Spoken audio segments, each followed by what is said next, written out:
So now that we have a GitHub action set up and running every time that we push to our repo, I think it's a pretty good time to talk about npm CI command, which is their continuous integration version of npm install. So right here, where we have this command set up where we do npm I, which is short for npm install if you didn't know, we can actually change this to a special command called npm CI. Now, before I do that, I'm actually just going to show you kind of rerunning a GitHub action one time. So we'll take this area that we had and let's just, add a comment for CI testing. Now you'll see this a lot, and I'm going to kind of show you a shortcut about getting around that. It'll make sense in 1 second. So we'll make a commit, and a lot of times people will put like testing GitHub Actions or Bitbucket pipelines or something like that, because in order to trigger the event, you have to, and I'm just pushing up to master right now, in order to trigger that event in the GitHub Actions, you've got to do a push, right?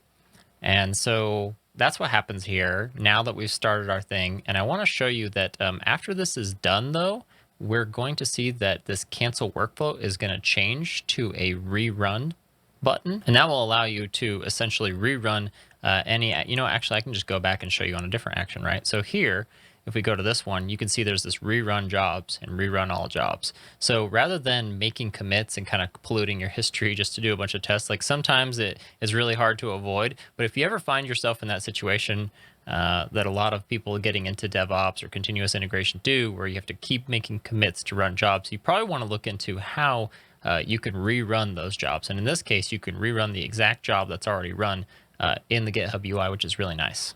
So let's jump back in to this little commit that we made here.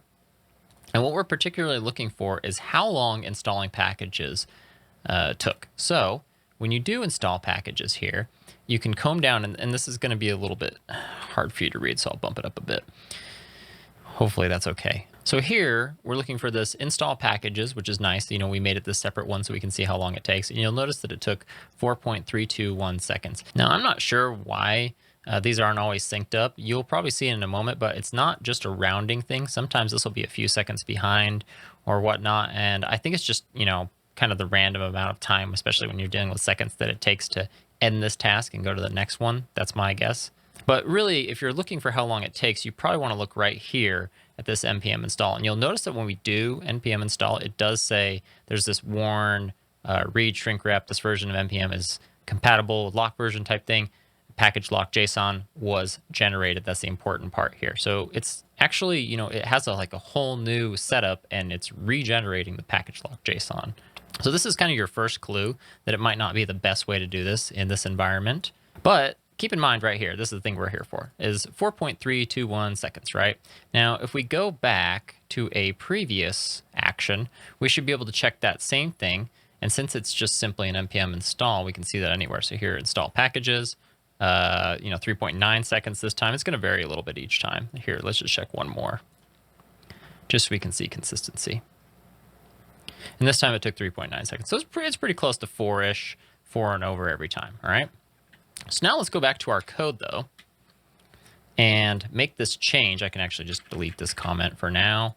And then here, all we need to do is change this command in our GitHub action. Whenever we run npm install, we want to run CI for continuous integration.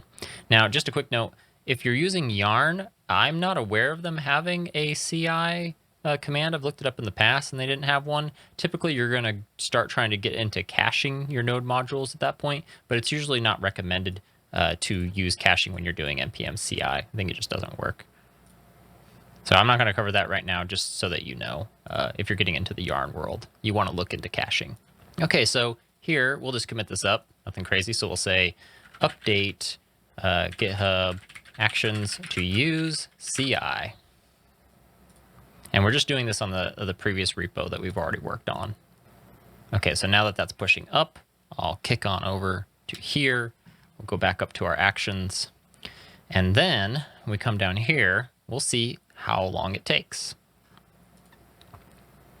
So starting the workflow, it's going to do all these things pretty quickly. But what I'm going to mention here is that with such a small scale project, it's not going to be super noticeable. And so I've set up a demo that I'll show you right after this to show kind of at scale how this starts affecting it. But if you look at install packages now, notice that it took 2.663 seconds. And, you shouldn't just go off of one event. So we could rerun jobs. I've also done like several commits to test this, kind of just to make sure that rerunning it or doing it with changes, like what kind of invalidates it. There's just a lot of variables that could happen. But let's take a look at it one more time.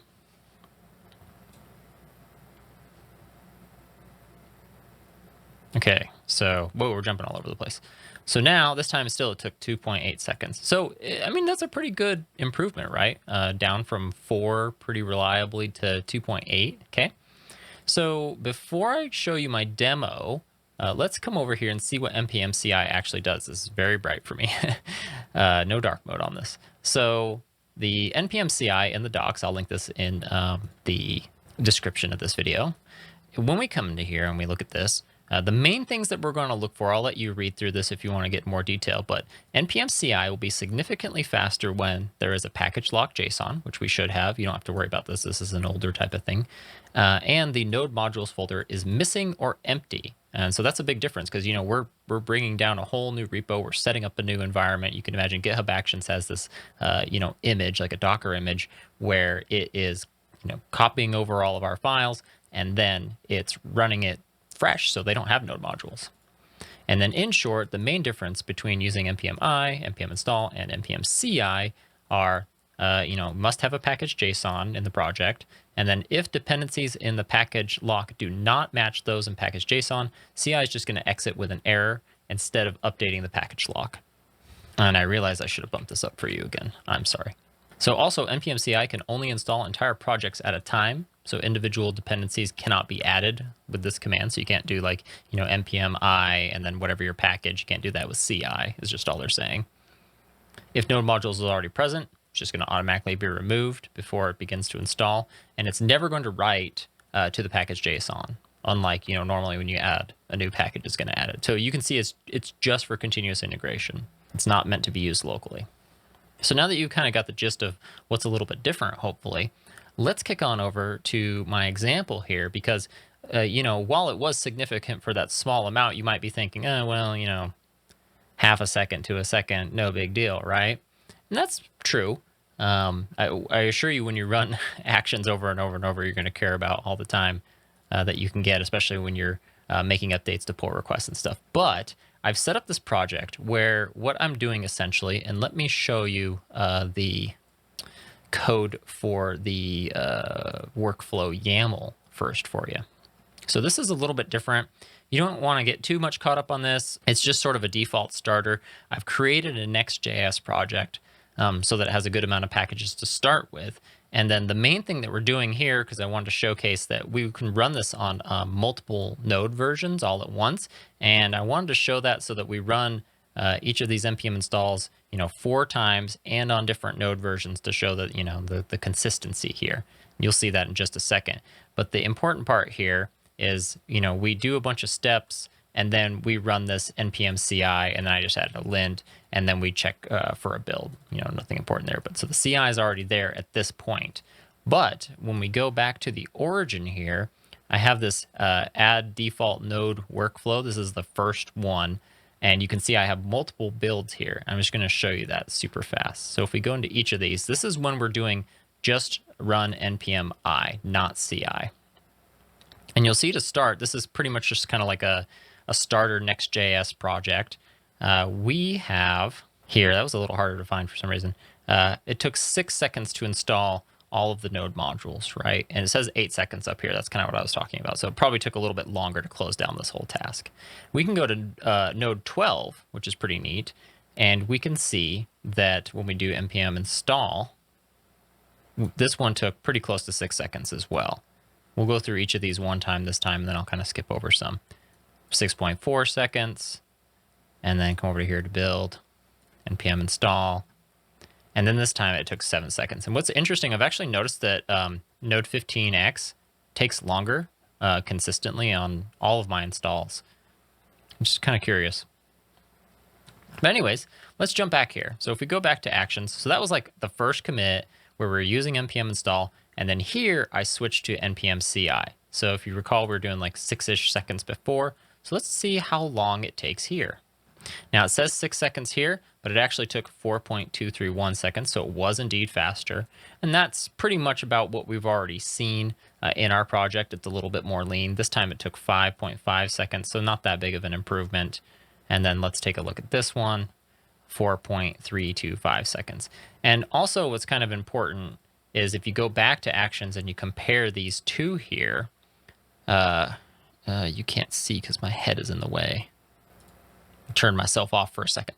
So here, you can see that this took 40 seconds and this took 46 seconds. So these were the exact same build, except I switched to CI. So we saved about 6 seconds there. You know, it's not super crazy, but it is something.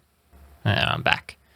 Okay, so now what I did was I reverted and scaled up a little bit. So in this situation, I reverted, and maybe I can show you the commit, actually.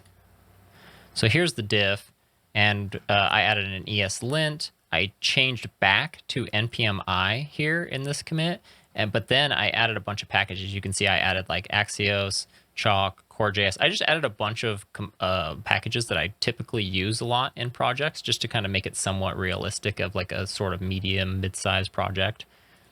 And so with that, you'll notice that, you can see this here, this one actually took 54 seconds. Previously, the npm install took 46 seconds. I apologize if jumping back and forth between npm install and npm CI is a little bit confusing.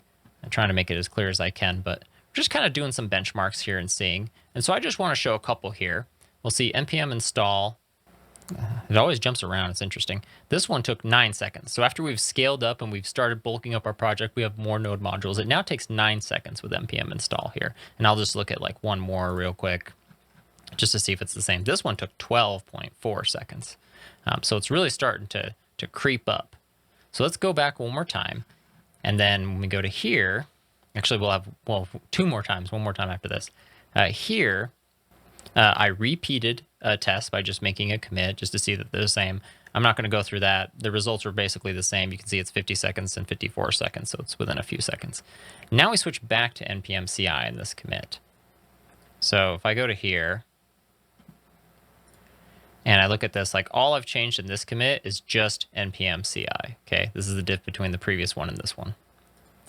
So when using npm CI, you can see we went from 50 seconds to 47 seconds. So we really only saved 3 that time, but let's take a look at how long it took because, you know, there's other things running that could affect it. 7.835 seconds. That's pretty good, okay? So 7.835 and then 8 seconds. So we're getting pretty close to 8 seconds. Okay, so we're almost done here. I just wanted to show it kind of a very, you know, larger project scale. It even gets larger than this. But when you start having a ton of packages, let me show you kind of what happens here. So here in this commit, I'll show you that I've added even more packages. So I'm going back to npmi to show it the slower version. Now I've added, you know, cross env, I've added framer motion, a bunch of different stuff here. I'm just kind of adding even more packages. It's not a crazy amount, actually. It's a pretty reasonable amount of packages to have. And what's going to happen here is I'll probably open them like this time. So this is npmi, and then the next one's going to be npm CI. So with npmi, we'll look at our jobs, and we'll say on node, you know, 10 or whatnot. This one took 19 seconds, so it's really starting to creep up there, okay? This one took 18 seconds. We'll actually look through one more just to see. And this one took 17 seconds, okay? 17 to 19, somewhere around there. Now on the npm CI tab, let's look at our jobs. And so for the first job, we go to npm CI install, and it only took 9.98 seconds, okay? So in comparison, well, let's compare like for like right here, right? So we're on 14. Let's take a look for 14 CI. This one's 9.5 seconds, and this one was 17.9 seconds. So you can see it's really starting to matter at scale to run npm CI versus I. So I know that took a while to kind of showcase that, but I think it's really nice to see it sort of scale up in the real world so that you're not just running it and being like, well, I think it's supposed to be faster. It really is. You can tell the difference here once you start getting up there. So that's all for this video. I just wanted to showcase kind of what npm CI is, how it works, of course, and that we'll be using that moving forward because it's kind of the standard whenever you're using continuous integration. It's what they recommend. So I'll see you in the next video.